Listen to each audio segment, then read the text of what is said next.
C'est pour cela qu'il se fait par lui des miracles.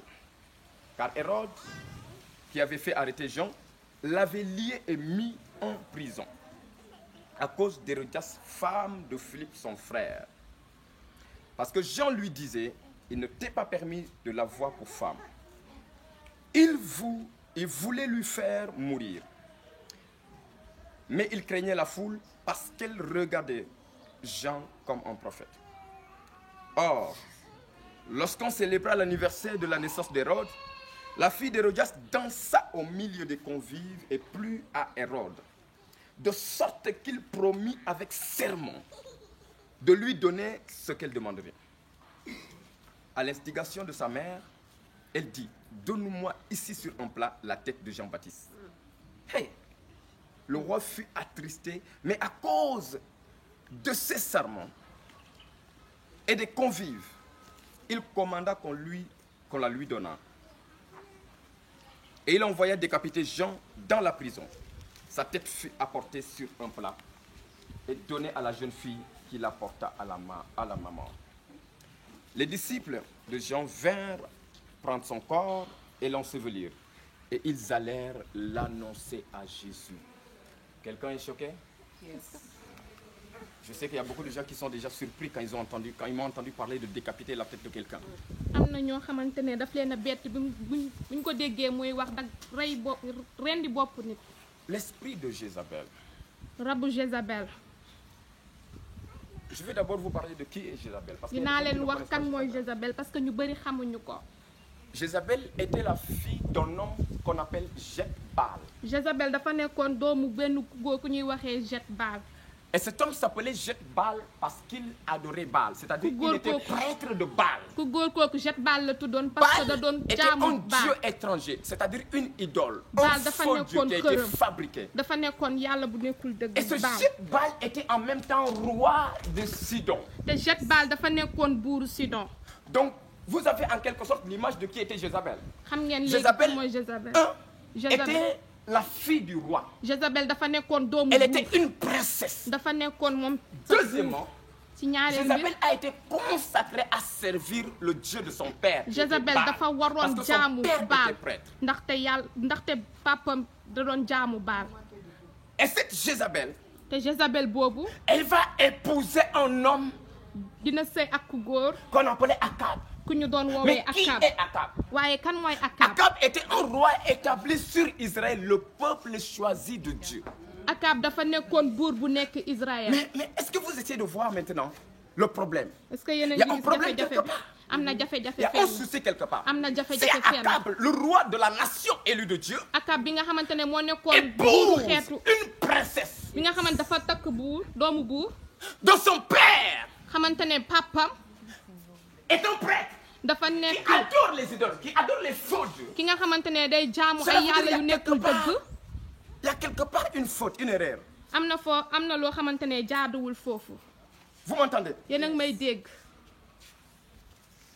Mais si waaye Jézabel a réussi à épouser Akab, Jézabel bu paree pour sëy ak Akab. c'est qu'il y a une porte qui a été ouverte quelque part. dafa am benn Écoutez très bien. buntu ji fenn déglu leen bu Parce qu'il n'y baax. avait aucun lien entre le peuple de Dieu et le peuple païen. amul woon dara lu leen boole.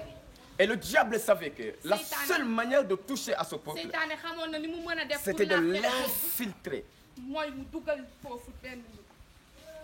Donc Jézabel, elle était à la maison royale. Jézabel dafa nekkoon ci kër bi Elle nga était xamante ne princesse. këru buur la dafa nekkoon doomu Elle était buur. bien. dafa nekkoon Elle ne manquait pas d'or, elle ne manquait pas d'argent. manqué wul woon wurus. Elle ne manquait xaalis. pas de biens. manqué wul woon alal. Jézabel avait une bonne position. Jézabel dafa nekkoon. Écoutez-moi très bien. déglu leen bu baax. S'il vous plaît, je ne veux pas du bruit ici. déglu leen bëggul. Écoutez-moi très bien. déglu leen. Jézabel, Jézabel il n'a pas épousé Akab takkul nekk sëyul ak parce Akab. qu'il voulait la richesse d'Akab. ndaxte dafa Non. bëggoon alal. Elle-même, elle était déjà riche parce que son père était roi. moom dafa amoon alal ndaxte doomu buur la woon. Mais Jézabel waaye Jézabel a épousé Akab dafa sëy ak dans Akab le but d'infiltrer le peuple de Dieu. ndax mu mën a dugg ci C'était xeetu un yàlla. pion dafa nekkoon que l'ennemi voulait utiliser au milieu du peuple de Dieu. xamante ne dañ ko bëgg a Et jëfandikoo c'est ci Jézabel xeetu yàlla. lui-même qui a cherché cette te relation. Jézabel loolu moo indi loolu. Jézabel, elle était déjà belle de figure. Jézabel dafa Mais nekkoon on ne ku peut pas rafet. baigner dans l'or et l'argent waaye et puis ne pas se faire belle. ak xaalis te duñu Elle rafet. s'était fait belle Dafa et s'habillait bien. da doon solo bu rafet. Vous voyez, yéen a ngi gis je vais vous dire ceci. dama leen bëgg a wax. Jézabel n'est pas seulement une personne qui a vécu et qui est partie. Jézabel nekkul koo xamante ne dafa dund ba pare dem. Jézabel est un esprit Jézabel dafa nekk rab. qui traverse les bi générations. nga xamante ne day dugg ci. C'est un esprit qui opère avec chaque génération. Jézabel dafa nekk rab boo xamante ne day dugg ci biir ndax. Elle était avant. dafa nekkoon Mais bu njëkk. jusqu'aujourd'hui, waaye ba léegi. cette femme qu'on appelait Jézabel, ku elle est morte depuis longtemps. Mais l'esprit de Jézabel continue de travailler, continue d'opérer. L'esprit de Jézabel est dans nos familles. L'esprit de Jézabel est dans nos nations. L'esprit de Jézabel est dans les églises et dans les mosquées. L'esprit de Jézabel est dans notre monde. Vous devez entendre ça. Et vous devez comprendre ça. déglu leen bu baax. Et l'esprit de Jézabel, rabu Jézabel. son seul but, c'est de satisfaire son maître Satan, Lucifer. ndax mu mën a defal lépp li neex seytaane moo ko. Il est envoyé en mission. dañ ko yónni pour liggéey. Et il veut réussir sa mission. dafa bëgg a motal liggéeyam. Il vient charmer le roi d'Israël, Akab. day ñëw charmer. Vous savez, je vais vous dire Israël ceci. Akab. Je vais vous dire ceci. dinaa leen wax di. Jézabel était une femme Jézabel dafa nekkoon ku qui jigéen. aimait les make-up. Il faut parler. te make-up. C'est pas parce que tu fais les make-up que tu vas parler. Jézabel dafa nekkoon ku jigéen koo xamante ne dafa. C'est pas parce qu'elle fait les maquillage. make-up qu'elle va pas interpréter ce que je dis. Jézabel était une femme qui aimait les make-up. Jézabel dafa nekkoon ku bëgg maquillage. Jézabel était une femme qui aimait les longs cheveux. Jézabel dafa nekkoon ku jigéen ku bëgg karaw gu gudd. Jézabel était une femme qui prenait soin d'elle. dafa nekkoon ku jigéen koo xamante Elle voulait doon être toppatoo vue. boppam dafa bëggoon ñu koy gis. Vous voyez, je ne sais pas faire la démarche des femmes, mais il y a des femmes qui sont... mënul doxin Quand tu vois leur manière de faire, tu sais qu'il y a un esprit qui est derrière. waaye da ngay gis ay jigéen ñoo Sortez dans la xamante ne rue, soo leen gisee vous allez voir des jeunes femmes. Quand toi-même tu les regardes, Soo leen tu es gisee déjà sax. attiré. da Vrai ou ngay ñëw faux, ci les ñoom garçons? dëgg la wala Vérité. Avance, papa. Écoutez-moi bien, déglu leen bu je vais baax. équilibrer mon message. Toutes les femmes jigéen ñi ñëpp qui s'habillent bien ne sont pas animées de Jézabel. jigéen ñi ñëpp Notez ñu bien solo ça. bu baax du rabu Toutes les Jézabel femmes moo qui leen font le make-up ne sont pas animées de l'esprit de jigéen ñi Jézabel. def maquillage du rabu Jézabel Toutes les moo leen femmes def. qui portent les longs cheveux ne sont pas animées de du l'esprit de jigéen ñi Jézabel. am karaw yëpp ñoo am rabu Mais Jézabel. laissez-moi vous dire ceci. waaye déglu Les leen make-up. make-up maquillage Les longs cheveux karaw gu gudd et toutes ces choses-là que les femmes font, ak lépp li xamante ne jigéen ça ñi moom permet à l'esprit de Jézabel de venir entrer. tey may rabu Jézabel ndax mu mën a dugg. Vérité. Parce que quand l'esprit de Jézabel voit une certaine beauté en toi, ndaxte rabu Jézabel bu il gisee voit en toi le potentiel. bu gisee Il dit, lui là, il peut être un instrument efficace. dina ne kii mën Si j'entre en lui, je peux réussir ma mission. Non, non, non, non, écoutez, écoutez. L'esprit de Jézabel ne va pas rencontrer une folle dans la rue qui a les habits déchirés et puis rentrer en elle. Est-ce que vous voyez? Est-ce que vous voyez? est-ce que yéen a ngi gis Pendant que je parle, les esprits sont ici, il est obligé de se Aïe, manifester. bu may wax rab yi say rabu Jézabel yi sax dañuy yëngatu. Ah, ils comprennent pas où ils avance sont. daddy Non, ils comprennent pas où ils sont. xamoo leen sax fi Tu ngeen ne ñëw sais pas où tu as mis ton pied ce soir. xamoo sax fi ngeen Tu ne sais pas, tu ne sais pas.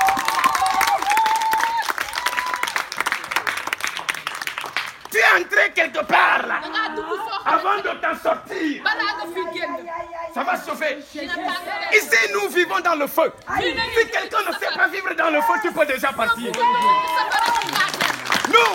Nous sommes habitués au feu.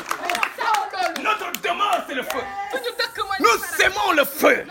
Parce que la Bible dit que l'Éternel des armées, le Dieu qui est assis dans le ciel, il est un feu dévorant. Et nous aimons sa présence. Et quand nous sommes là, nous voulons qu'il soit aussi là. Et quand il est là, le feu est obligé d'être là. Alléluia. Donc, écoutez, déglu leen ne donnez pas une porte à l'esprit de Jézabel. bu leen may buntu rabu Jézabel Vous savez, je vais vous dire quelque chose. déglu leen bu baax Écoutez très bien.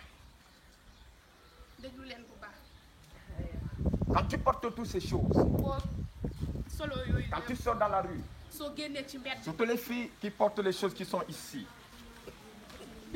surtout surtout les filles qui portent les choses qui sont surtout ñi ici. nga xamante ne dañuy Quand sol lu tu gàtt sors dans la rue, boo génnee ci mbedd bi l'esprit de Jézabel t'envie. rabu Jézabel bi daf Il est lay en train bëgg de a te dugg voir. da lay gis Et il cherche une porte d'entrée. te day seet buntu bu mu Il la dit, dugg ah! day ne Lui, il a déjà, quand il passe devant les garçons, kii bu rombee comme xale yu déjà góor les cuisses sont dehors, je Poignam peux yi yëpp l'utiliser benn facilement pour avoir les garçons. kon daf ma yomb torop pour Vous mu voyez? dugg ko pour muy Parce que dugg tu es, ñu góor ñi tu es en disposition d'être utilisé. ndaxte yow da nga pare pour ñu jëfandikoo la C'est-à-dire, quand il te regarde, il voit en toi le potentiel. bu la gisee da lay day gis loo xamante ne daf mën na la Quand il te jëfandikoo voit, il voit en toi un instrument qui peut être très efficace. bu la gisee mën na gis jëfandukaay boo xamante ne moom da koy arrangé Parce que ta façon de faire, d'être. ndaxte yow ni ngay defee Écoutez-moi bien. déglu leen bu baax Jézabel n'a pas besoin d'une femme rabu Jézabel soxlawul ku jigéen qui se couvre. koo xamante ne day C'est-à-dire, muuru il n'y a rien qui apparaît dans son habillement. koo xamante ne Là, dara feeñu les ci formes n'apparaissent pas. Jézabel n'a pas besoin de toi. Jézabel dit, Jézabel soxla- celle-là, même si je rentre en elle, je me fatigue. day ne même kii Parce suba qu'il n'a duggee rien ci à moom montrer aux gens. damay sonn Les gens ndaxte voient day rien. ndaxte nit ñi Est-ce que gisuñu vous dara comprenez bien? moo tax déglu leen bu baax Je voudrais vous dire ceci. dina bëgg Tu naa peux leen wax porter, tu peux faire make-up. ne mën nga def Tu peux maquillage avoir cheveux mën longs. nga am karaw Tu gu peux gudd bien t'habiller, te faire bien. mën nga solu Et ne bu pas rafet être habité par te Jézabel. Jézabel du la Parce que dugg. lorsque Jézabel te regarde, ndaxte il Jézabel voit du la Jésus gis. en toi, il ne peut pas Day t'entrer. gis Est-ce Jésus ci yow, du ko la gis. que vous m'entendez? Mais toutes les personnes qui utilisent ces choses, si vous n'avez pas de sécurité, ils entrent en vous. Il faut un mur autour de toi, s'il te plaît. Dafa war a am Tu as ñu besoin d'un mur. da nga Beaucoup de soxla- gens ici aujourd'hui, ils souffrent à cause de l'esprit de am na Jézabel. ñu bëri ñuy sonn ndax rabu Jézabel ne veut pas le bras droit, Jézabel veut la tête. Jézabel bëggul ku ko jàppal dafa bëgg Jézabel ne veut pas le staff, il veut la star. Jézabel bëggul ki nga xamante ne duñ ko gis ki ñuy gis la bëgg Jézabel veut la tête. Jézabel Il cible Akab. Pourtant, il y avait des princes daf doon seet dans le royaume d'Israël. Pourquoi il n'a pas ciblé les princes puisqu'elle était princesse? Elle cible le roi. Parce qu'elle sait que si j'arrive à contrôler la tête, je contrôle tout le monde. xam nga ne suuf Écoutez-moi bien. kooku dina Beaucoup de leaders dans cette nation et dans le monde entier sont possédés, manipulés par am Jézabel. na njiit yu Sans le bëri yu savoir. nekk ci àddina bi rabu Jézabel moo leen di sonal Hey, vos yeux doivent s'ouvrir, vous devez savoir. seen bët dafa war a ubbeeku Beaucoup de leaders dans le monde am na nit ñu mag ci sont àddina contrôlés par Jézabel. xamante ne Jézabel rabu Et moo leen Jézabel, di c'est un esprit manipulatrice te Jézabel dafa nekk ou manipulateur. C'est un esprit qui manipule. C'est un esprit dominateur.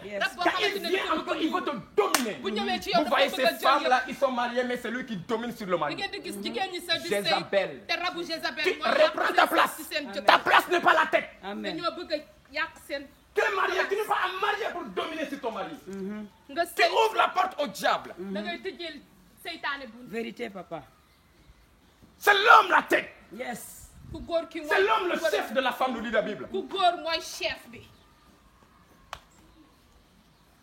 C'est Jézabel, rabu Jézabel un esprit manipulateur. dafa nekk rab buy jaxasewaate Quand il a épousé Akab, bu mu sëyee ak Akab il a commencé à manipuler Akab. dafa tàmbali woon di Il sait que jaxase Akab est la tête. xamoon Si na ne j'arrive à Akab moo nekkoon manipuler njiit bi. Akab, xamoon na je ne manipule tout le bu monde. jaxasee njiit bi dina jaxase ñëpp ñu nekk ci ginnaawam Jézabel a commencé à dire à Akab, Jézabel tàmbali na wax Akab tu dois bâtir un hôtel pour mon Dieu. da nga war a Puisqu'on est mariés, on est la même chair. Os de mes os, chair de ma nekk chair. nga sama yaxu yax sama yaramu yaram Donc tu dois bâtir un hôtel pour mon Dieu moo tax aussi. danga ma war a def Comme on adore ton Dieu, on doit aussi adorer mon Dieu. bu ñuy jaamu sa yàlla tamit Tu dañuy es war entré di dans jaamu problème. sama yàlla Quand tu t'attaches à Jézabel, tu es entré dans problème. boo takkoowee ak Jézabel dugg nga ci Jézabel va te forcer à adorer son Dieu. Jézabel dina la forcer ndax moom nga jaamu yàlla Et Akab a bâti un hôtel pour Baal. Akab tamit defaral na saraxukaay Baal Et il commence à servir Baal. te moom tamit tàmbali Dieu a retiré sa main, a retiré sa présence. yàlla Tout génne ce na la que kon ci Akab. Jézabel veut, c'est que ton Dieu se retire de toi. Jézabel lu mu bëgg dafa bëgg yàlla sori la Il veut que tu perdes la présence de Dieu. dafa bëgg nga ñàkk C'est Dieu qui teewaayu peut t'aider yàlla devant n'importe quelle situation. yàlla bi nga xamoon la mën a C'est Dieu qui peut te soutenir, qui peut te sauver. Il veut que ce Dieu se retire de toi. dafa bëgg yàlla Il bâtit un hôtel pour Baal. day sàkk Deuxième chose. ñaareelu mbir Jézabel a établi des prophètes, Jézabel Hey! bi ay Yes. des faux prophètes ay yonent pour son Dieu Baal. Mais comment? ndax ñu mën a jaamu Mais là, baax écoutez. déglu leen bu baax si je deviens prophète de cet arbre-là, bu nekkee yonente boo xamante ne day jaamu je vais dire garab quoi aux gens? lan lay wax nit L'arbre-là, il sait quoi? garab bi Il voit garab quoi? bi lan la mën a def garab bi lan la mën a gis Alors que le prophète, il fait ce que son Dieu lui demande de faire. te yonente day def li nga xamante ne yàlla C'est un envoyé. waxee Il fait ce qu'on l'a envoyé faire. day def li nga Donc, xamante ne ces moom lañ ko prophètes yónni. étaient nuls. Mais c'était une façon de distraire le peuple de Dieu. dafa bëggoon jaxase 450 prophètes mangeaient sur la table de Jézabel. Donc c'est Jézabel qui nourrissait toutes les 450 prophètes. moo leen doon lekk loo ñoom ñëpp Deuxième chose, ñaareelu mbir quand Jézabel a consacré des prophètes pour son Dieu Baal, Jézabel bu mu indee ay il yonente commence yu à yàlla massacrer les prophètes de l'Éternel. Mais dañu Akab, doon où es-tu? yàlla nga xamante ne Akab, où es-tu? mu ne ko Tu es le roi. nekk On t'a établi pour régner dans Yow lañ Israël. def pour nga Et puis une femme vient massacrer tes prophètes, pare nga bàyyi les prophètes de l'Éternel. di C'est yàq parce qu'il avait yonente déjà yàlla. lié la langue d'Akab. ndaxte Jézabel Vérité. dafa takkoon làmmiñu Akab Le monde est sous l'emprise du diable. àddina si dafa nekk ci suufu seytaan Elle lit la langue d'Akab. dafa takkoon Elle commence làmmiñu à Akab massacrer les prophètes. ba pare tàmbali di Je yàq ne pourrai yonente jamais yi. me taire face à de telles choses. du ma mës a noppi Il ci massacre loolu. les prophètes de Dieu.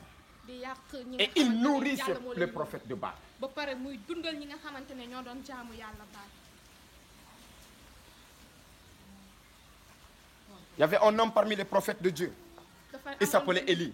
bu nekkoon ci Élie était un prophète Élie dafa d'une nekkoon yonent autre dimension. Élie dafa nekkoon yonent Écoutez-moi bien, si tu es prophète et que tu ne sais pas écouter Dieu, c'est déglu ma grave. bu baax soo nekkul yonent te mënoo déglu yàlla nekkoo ko Il y a des combats que tu ne pourras pas mener.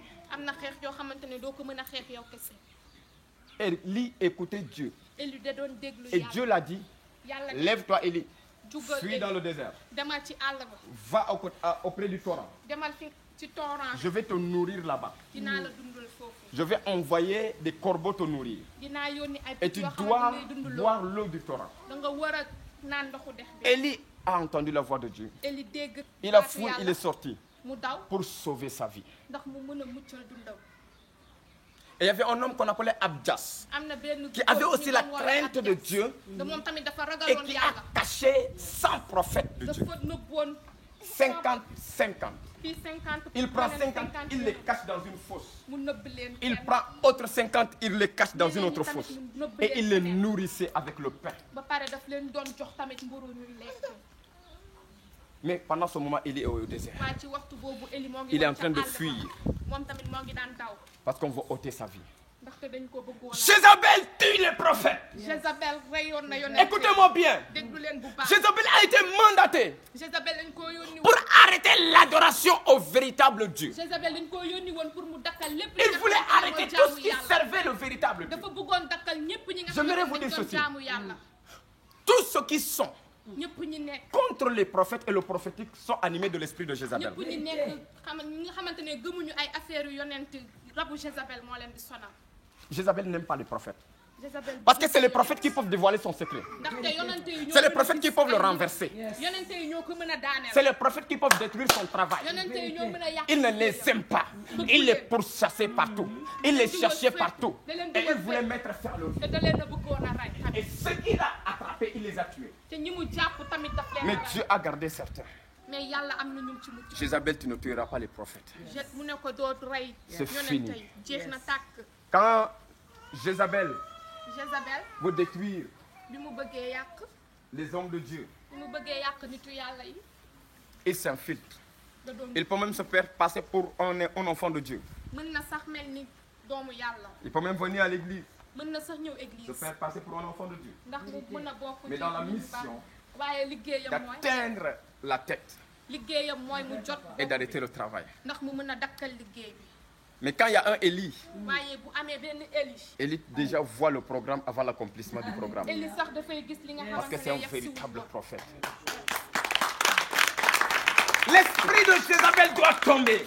rabu Jézabel dafa war a daanu Beaucoup de chefs d'État dans le monde entier, que ce soit en Afrique, am na ay njiit en yu bëri Europe, bu nekk partout, Afrique Europe fépp sont contrôlés, manipulés par l'esprit de ñu Jézabel. bëri rabu Jézabel ñoo leen di sonal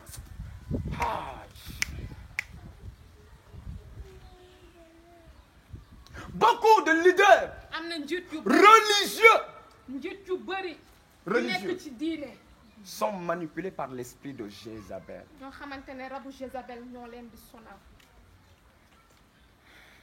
Pourquoi? lan moo tax Parce que quand le diable voit la personne qui peut apporter la solution dans la nation, seytaane bu gisee nit ki nga xamante ne tu moom deviens la une takkal cible. Est-ce que vous comprenez ce que je dis? seytaane da lay seet yow Tu deviens une cible. moom da lay seet. Je vous ai dit que Jézabel ne cherchait pas n'importe qui. Jézabel daanu woon seet nitu neen ñi Il cherche ceux qui sont à la tête. da doon seet ñi nga xamante Ça ne peut être à la tête de la nation, ça peut être à la tête de la religion, mën nga nekk nga ji nekk Ça peut être à la tête de l'entreprise. njiitu diine wala njiitu pour faire tomber liggéeyukaay l'entreprise. pour mu daaneel fi ngay liggéeyee. L'esprit de Jézabel va tomber ce soir. rabu Jézabel dina daanu tey Au nom de ci Jésus. turu Yeesu. Je vais terminer par ceci. dinaa jeexalee li Je sais que les 3 autres esprits, je vais en parler les mercredis suivants. xam naa ñetti rab yeneen ji des Comme ça, on dinaa aura wax plus de temps pour prier. pour mercredi feneen pour ñu mën a ñaan. Il y a une chose que Jézabel a fait. am na loo xamante ne Jézabel moom la def Son mari Akab, le roi, jëkkëram mi nga xamante ne moo nekkoon buur bi Akab est parti voir un homme dafa dem seet qu'on appelait Naboth. ki ñu doon woowee Naboth avait une vigne. Naboth dafa amoon Et la vigne de Naboth était à côté du palais royal. te fi mu doon def sàngara si dafa nekkoon ci Une vigne, c'est un jardin. li nga xamante ne moo nekk toolam bi dafa nekkoon foo xamante dafa Voilà. nekk ci Son jardin était à côté de la maison royale. Et toolam dafa nekkoon ci Akab vient vers Naboth. Il lui dit, Naboth, Akab ce jardin-là, ñëw il me ci plaît beaucoup. Puisqu'il est à côté de puisqu'il est à côté du palais, ñu ne kii j'ai bu besoin de nekkee ci ça. palais bi Il faut me le soxla naa donner. jox Soit tu me le donnes, nga jox ma ko soit je te donne de l'argent en échange. dama ma koy Tu jox wala ma calcules jox la la valeur du xaalis. jardin et je te donne l'argent. nga xool tool bi ni mu toll Mais ma comme jox la Naboth xaalis. avait hérité le jardin, il a dit Waaye non, Naboth dafa doonoon tool bi je ne peux pas te donner cet héritage. mënuma la jox li ma J'ai doon pris ça de mes parents. dama ko jëlee ci samay waajur. Et Naboth Akab est rentré à la maison Akab ñibbi kër ga triste ak xolam neexul parce qu'il a réclamé l'affaire de quelqu'un, on ne lui a pas donné. dafa bëggoon mbiru Mais Naboth kenn était waaye libre de joxuñu. donner, n'est-ce pas? waaye Ou de ne pas donner. mënoon na joxe Quand wala il mu rentre ñàkk à la joxe. maison, il est triste. mu ñibbi kër Sa ga, femme xolam neex. Jézabel, jabaram qui Jézabel était princesse, bi nga xamante dafa nekkoon mais qui est devenue en même temps reine. ki nga xamante dafa Vous savez, nekkoon les Jézabel, ils aiment les positions. Jézabel Ils aiment les titres. dañoo Elle était déjà princesse. Et elle devient reine. dafa nekkoon doomu Donc, elle avait ba beaucoup de nekk casquettes. jabaru buur. Elle avait beaucoup de couronnes. amoon na ay couronne yu bëri. Et Jézabel lui dit, mais qu'est-ce qu'il y a? Pourquoi ton visage est triste? Jézabel ne ko lan moo tax sa kanam bi naayiwul. Il dit, je suis allé réclamer la vigne de Naboth. Il mu m'a ne pas dama donné. dem ci toolu Naboth waaye joxuma ko. Jézabel dit, c'est à cause de ça que tu es triste. Jézabel ne ko looloo tax sa kanam bi Va naayiwul. dormir. demal nga nelaw. Et c'est Jézabel Jézabel boobu qui envoie une lettre. day yónni benn Et lettre. il a mis sur la lettre le tampon, le cachet d'Akab le roi. dafa nekk li ñuy xàmmeewee buur bi ci la ci def. Et dans cette lettre, il écrit ceci. te fi mu bind loolu dafa Aux anciens qui étaient dans la ville, ñi nga où habitait xamante ne Naboth. ñoo nekk màggetu tool bi nga xamante ne foofu la Naboth dëkkoon. Il dit, faites un jeûne. def leen ku ndaw. Et après le jeûne, def leen woor leen. après le jeûne, te boo leen wooree ba pare. prenez 2 mauvaises personnes jël leen ñaari nit ñu pour bon. accuser Naboth, pour ñu mën a waxal Naboth lu bon. qu'il a insulté Dieu. Et ngeen le waxal roi. ko ne dafa saaga yàlla ba pare saaga buur bi. Et quand vous allez dire ça là, te boo leen ko sosalee loolu amenez-le en dehors de la ville yóbbu leen ko ci bit et ci biti tuez-le tool avec des pierres. ba pare sànni leen ko ay Et xeer il envoie la lettre. ba pare mu yónni Quand les gens ont reçu la lettre, nit ñi bu ñu jotee lettre bi ils ont appliqué exactement ce que Jézabel avait écrit. dañoo defoon li nga xamante ne Jézabel moom la bindoon. Est-ce que vous voyez? est-ce que yéen a ngi gis Son mari est rentré triste. jëkkër Elle a dafa dit ñibbi. non, ça ne va pas se passer comme ça. mu ne déedéet du xewee du demee noonu. Ou bien tu n'es plus le roi d'Israël qui décide. wala yow nekkatoo buur bi nekk Israël. Donc il prend la place du roi.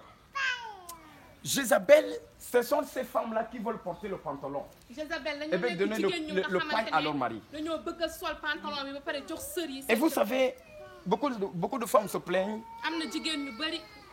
Ils se plaignent. Vous Dañuy- savez, je suis en train de dire ça parce que je veux vous aider. dama leen di wax loolu parce que dama leen bëgg a dimbali. Beaucoup de femmes se plaignent am na jigéen ñu bëri yoo xam ne dañuy méttitlu parce que vous avez pris une place qui n'est pas la vôtre. ndaxte da ngeen a jël place boo xamante ne moom Reprends ta mooy leen ko. place. Amen. jëlaatal sa place. Sois soumise à ton mari. déggalal sa jëkkër. Sois douce. nekkal ku sedd ci sa kanamu jëkkër. Sois douce.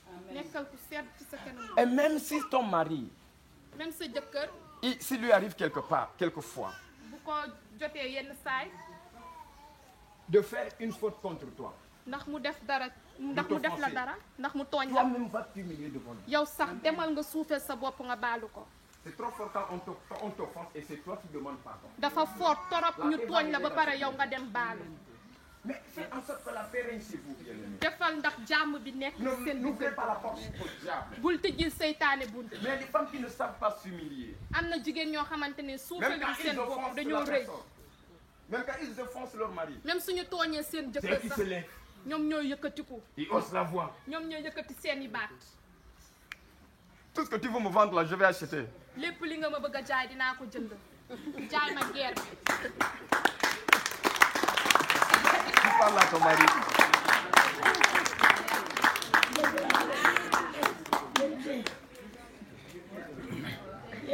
Tu parles à ton mari, ton chef. sa jëkkër ngay waxal sa njiit. Tu vas augmenter le feu. da ngay yokk Tu vas xar mi agiter les tensions. da ngay yokk xar mi karam. Non. Esprit de Jézabel, sors! Rabu Jézabel génnal. Pose ta main ici et dis, esprit de Jézabel. tegal sa loxo fii ba pare ne Rabu Jézabel Toi qui veux détruire mon mariage. yow mi nga xamante ne yaa bëgg Sors! a sama sëy. Vous savez, il y a beaucoup de femmes qui n'arrivent pas à se marier. am na jigéen ñu Parce bëri qu'il y a l'esprit là. Il y a l'esprit de Jézabel. Quand ils viennent avec un homme, quand ils viennent, ils rencontrent un homme, 1 jour, 2 jours, 3 jours. Ils commencent à gronder l'homme comme si c'était le chef. da koy yuuxu mel ni moom mooy chef bi. Vérité de vérité.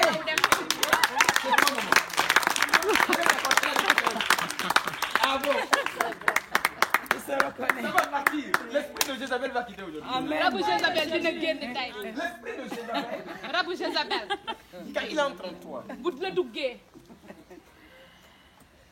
il peut détruire beaucoup de choses dans ta vie. mën na la yàqal lu bëri ci sa dund. Il est venu dafa ñëw pour séparer Akab avec son Dieu. pour mu xaajale Akab ak Mais il a yàlla. beaucoup de missions différentes. am na liggéey yu bëri Il peut venir aussi séparer un homme avec sa femme. mën na ñëw tamit xaajale Il peut venir diggante jëkkër aussi- ak jabar.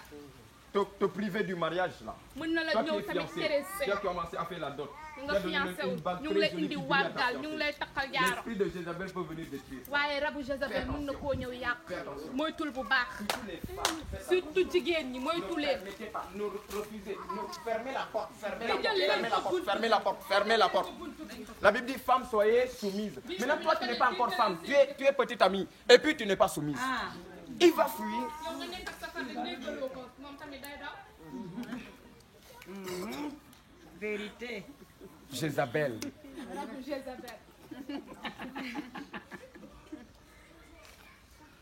Vous voyez, le passage qu'on a lu tout à l'heure, je li ñu termine liir avec ça là. léegi di On a dit quoi ici? lan la ñu liir On a lu l'histoire d'un homme qu'on a coupé la tête. dañoo liir benn loo xamante ne. Qui ku a góor demandé dañoo qu'on dagg coupe la tête? kan moo wax nañu dagg ko. Une femme. La femme de qui?